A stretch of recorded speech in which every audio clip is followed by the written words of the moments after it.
Tudo bem, meus queridos? Sejam muito bem-vindos ao nosso último episódio da série do estudo de 1 Timóteo, hoje com o capítulo 6.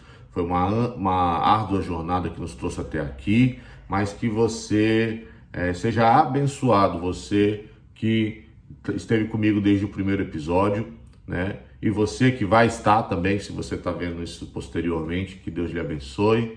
E foi um tempo muito legal, foi um tempo de grande reflexão e nós vamos continuar, vamos fazer 2 Timóteo, né? Então, hoje com o Timóteo capítulo 6, mas antes da gente ir, por favor, se inscreva no canal, se você não é inscrito, se possível dá um like, compartilha, me dá uma força aí, vamos fazer a palavra de Deus e a meditação, a vida devocional chegar ao maior número de pessoas possível aí, e você também me ajuda fazendo aí o canal crescer e tudo bem.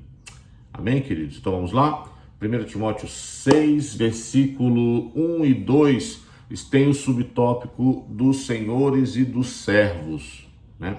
Todos os servos que estão debaixo de jugo considerem dignos de toda a honra o próprio Senhor, para que o nome de Deus e a doutrina não sejam blasfemados. Também os que têm o Senhor fiel não o tratem com desrespeito, porque é irmão, pelo contrário, trabalha ainda mais, pois ele, que partilha do bom serviço, é crente amado, ensina e recomenda estas coisas. Muito bem, a relação de trabalho aqui no tempo de Paulo concebia a servidão, o pertencimento a outra pessoa.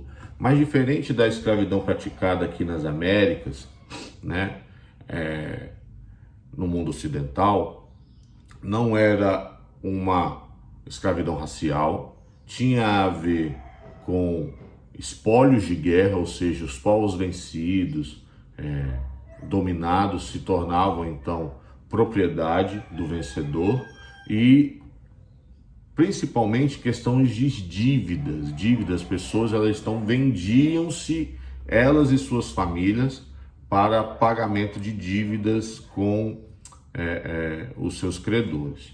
Então era muito assim. Só que diferente, as pessoas não eram totalmente desprovidas das suas autonomias, né? Era mais como uma relação de trabalho mesmo. Só que pertencia ao seu patrão e de forma legal, ela precisava pagar aquela dívida, então ela se vendia como escravo, muitos casos, né? E o seu senhor tinha responsabilidade com a manutenção e com o cuidado com este servo também. Então um termo mais correto de se chamar essa relação era servilismo, né? Então havia um servilismo. Era possível até que servos tivessem propriedades, exercessem posições de gerência, se tornassem representantes do seu senhor, agissem por procuração do seu senhor. Então era uma relação diferente do que foi experimentado pela escravidão vivida aqui nas Américas, né? Principalmente aqui no nosso país, quando o nosso país, nosso país se estabeleceu. Então era uma relação diferente. O problema é que quando a gente lê, como tem a nossa história marcada por essa barbárie, a gente tem olhos diferenciados. Então quando Paulo fala para que se honrasse os senhores, né, tem muito a ver com isso, porque o que ele cria? Paulo sempre propôs a transformação pelo Evangelho. O Evangelho propôs a transformação das relações sociais por meio do vínculo do amor, por meio de uma mudança de significado, por meio de uma mudança de perspectiva, a partir do valor da relação com Deus e do valor do indivíduo para com Deus. Então, essa proposta de mudança de significado em detrimento de uma proposta de rebelião, de altercação, de entrar em embate, de uma resposta revolucionária, que é o natural pela carne, se provou ao longo da história muito mais eficaz, porque é o que levou às nossas relações de trabalho contemporâneo, é o que levou às nossas relações de trabalho baseada em tempo, em hora, e na prática, em muitas coisas, a gente ainda tem esse vínculo com a empresa de responsabilidade sobre os bens de outros, de representação de outros e por aí vai, né? Então, essa ideia do valor da pessoa humana, do valor do outro, inclusive do empregador, tem um valor que rompe, que quebra as barreiras sociais, rompe as camadas. Porque quando eu entendo que ele é um irmão, quando eu entendo que ele é alguém com quem eu tenho um vínculo, eu quero ser parte, eu quero ser leal. E isso rompe as relações de trabalho. Isso torna uma relação de significado e vira uma parceria, né? Esse é o princípio do Evangelho, né, que ele propõe. Então, qual é a proposta do Evangelho? É a transformação das relações sociais por meio dos princípios do Evangelho, né? Então, vem o segundo ponto, né, que é os falsos mestres e os perigos da riqueza. Se alguém ensina outra doutrina e não concorda com a sã doutrina, com as sãs palavras do nosso Senhor Jesus Cristo e com o ensino de segunda piedade, é enfatuado, nada entende, não tem mania, mas tem mania por questões e contendas e palavras, de que nascem a inveja, a provocação, difamação, suspeitas malignas, altercações sem fim, por homens cuja mente é pervertida e privados da verdade, supondo que a piedade é fonte de lucro. De fato, a grande fonte de lucro é piedade com o contentamento. Então, Paulo está falando aqui de pessoas que usam do conhecimento para se autoafirmar, para trazer para conseguir com isso um valor para a sociedade, né? Conquistar um prestígio diante dos outros irmãos por meio do conhecimento, e para isso precisa ficar buscando as minúcias do Evangelho, mostrando conhecimento nas pequenas coisinhas, relativizando pequenas verdades, né? E inclusive tratando isso como fonte da sua afirmação, do seu crescimento pessoal. E alguns levando isso ao extremo, né, de se tornarem mercenários, cobrando pela verdade, né, cobrando financeiramente, monetariamente pela palavra. E Paulo fala que a palavra é grande fonte de lucro, porém eu preciso ter uma mentalidade de contentamento. Não é, pela luz do Evangelho aqui, ruim a riqueza. A riqueza, o ter ou não ter, não é o problema é a satisfação em Deus. Eu tenho a oportunidade de confiar no meu Deus e depender nele, independente das circunstâncias. É essa o entendimento. Olha o que Paulo explica. 7. Porque nada temos trazido para este mundo, nem coisa alguma podemos levar dele. Tendo sustento e com que nos vestir, estejamos contentes. Então, com quem que ele está falando? Com pessoas desesperadas por dinheiro, né? Pessoas que vivem em angústia por querer mudar da sua mudança, transformar a sua vida social, sua vida financeira, por conta de não se sentirem satisfeitas com o que tem, né? A verdadeira riqueza é você conseguir experimentar contentamento, né? É óbvio que uma vida de privações constantes é uma vida que nos leva a uma situação muito ruim.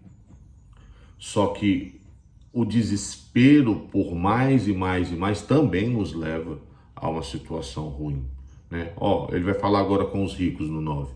Ora, os que querem ficar ricos caem em tentação, cilada em muitas concupiscências insensatas, perniciosos, os quais afogam os homens em ruína e perdição. Então aqui é uma pessoa que se joga desesperadamente para a obtenção de riquezas, né?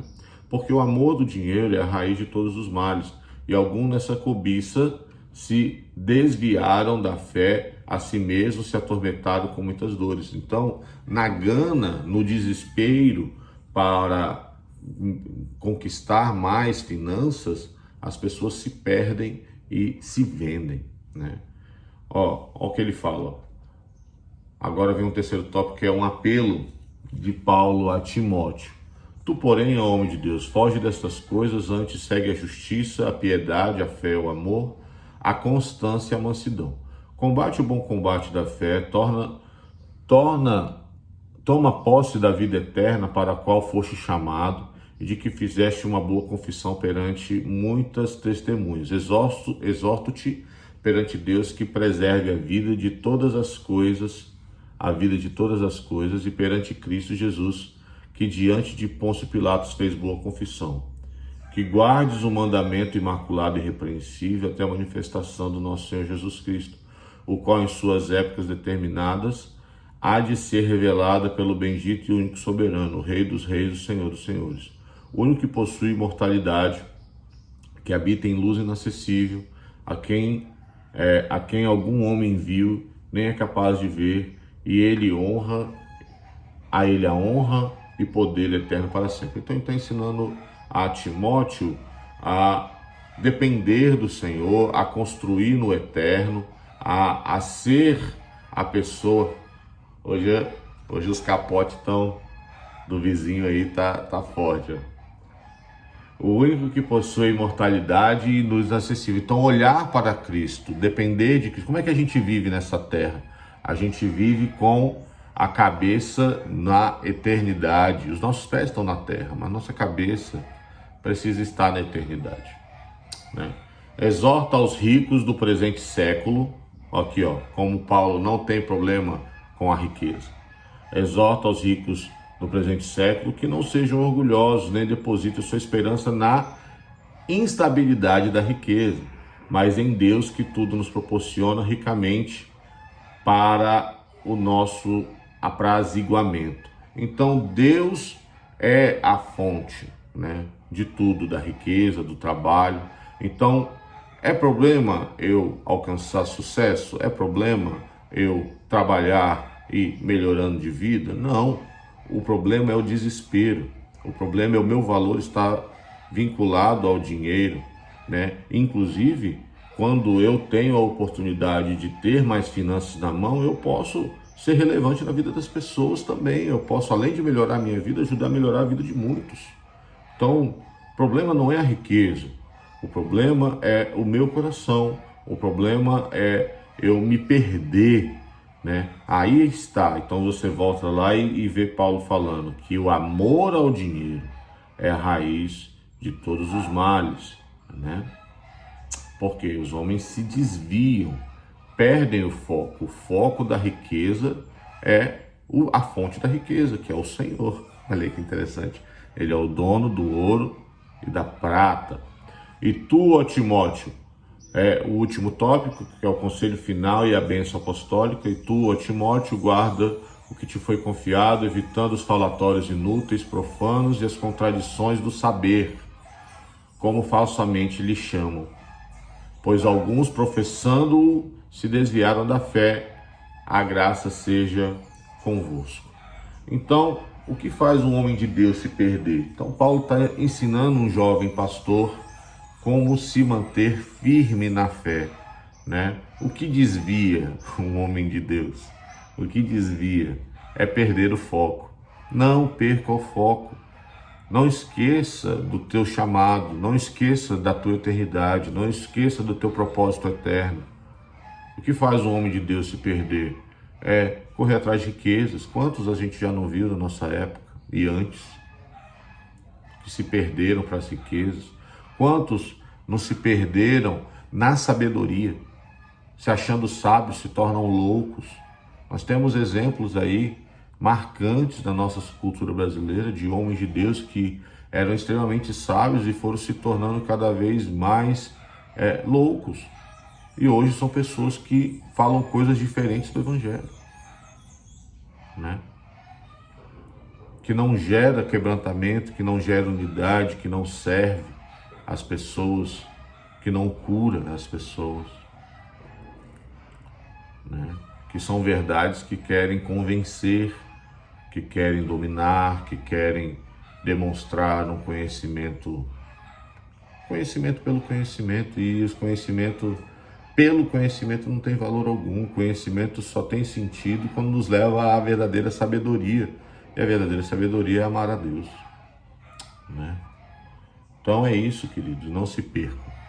Que Deus os abençoe em nome do Senhor Jesus. Amém? Amém, amém. Obrigado por esse tempo. Compartilhe esse vídeo, abençoe a vida das pessoas, né? Tenha um bom devocional. Que Deus abençoe em nome de Jesus.